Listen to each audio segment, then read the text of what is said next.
పాకిస్తాన్లో ఉన్నటువంటి ఎయిర్పోర్ట్లన్నింటినీ మూసేంది పాకిస్తాన్. ఎస్పెషల్లీ పంజాబ్ సింధ్ ప్రాంతం పీఓజేకే ప్రాంతంలో నిలుపు చేసింది. అలాగే స్కూల్స్ని మూసివేస్తున్నట్టు ప్రకటించింది. మరోవైపున ఖతార్ ఏమో పాకిస్తాన్కి విమానాలని రద్దు చేసింది. లాహోర్ సియాల్కోట్లను క్లోజ్ చేసేసింది.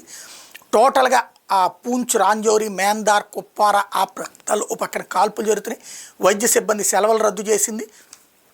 అందరినీ తక్షణం విధుల్లోకి హాజరు కమ్మనమని చెప్పింది. ఓవరాల్గా చూసుకుంటే పాకిస్తాన్ టోటల్గా ఒక్కసారిగా ఉలిక్కి పడింది. ఇందులో సమస్య ఏంటంటే వాళ్ళ దేశంలోకి వెళ్ళి జరిగినటువంటి దాన్ని కాదు అని చెప్పడానికి లేనటువంటి పరిస్థితి, అవును అని అదే చెప్పుకుంది. ఇప్పుడు దానికి ఆన్సర్ ఏం చేయాలి అన్నటువంటి పాయింట్ మీదనే ఉంది.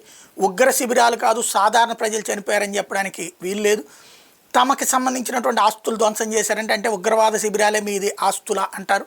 కాబట్టి ఏం చేయాలో అర్థం కాక తలబట్టుకుంటోంది. ప్రస్తుతం ప్రపంచ దేశాల సాయం అడుగుతోంది. చైనా, ఇరాన్ ఇట్లాంటి వాళ్ళు ఏం సమాధానం చెప్తారో మరి కాసేపట్లో స్పష్టం వస్తుంది.